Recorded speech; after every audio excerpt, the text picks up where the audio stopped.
It's been a few days since my 7-year-old accidentally gave me a black eye, and as you can see, it's not looking so pretty. I need to leave the house again today, so let's try and cover this up. I'm first going to start with my skincare, and I'm trying a new product at the moment. I'll let you know my thoughts on it once I've tested it further. I'm going to use this colour case from Made by Mitchell. I'm not sure how well this is going to go, but we're going to give it a try. I'm going to use this peachy shade here to try and cover up the purple. When colour correcting, you need to use the colour opposite the colour you're trying to correct on the colour wheel. Does that make sense? So if you were trying to cover red, you'd use green, and in this case, I'm trying to cover purple, so I'm using orange. I'm using a really light hand here and building the product up slowly, as I'd rather do this than it look cakey.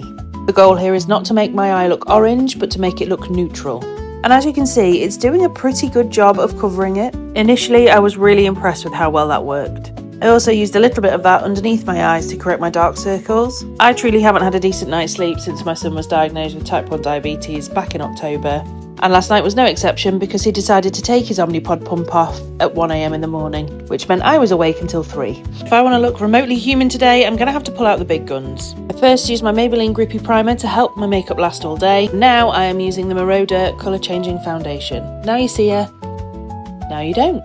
I'd say this is a medium buildable coverage formula, which is going to help me cover up that shiner. Then I just continue with my base routine as I usually would do. The only thing that I'm changing is I'm adding a little bit more concealer to my eyelids than I would normally. Then I make sure everything's really well powdered before I move on to the eyes. And as you can see here, we're not looking too bad. I could leave it here if I wanted to.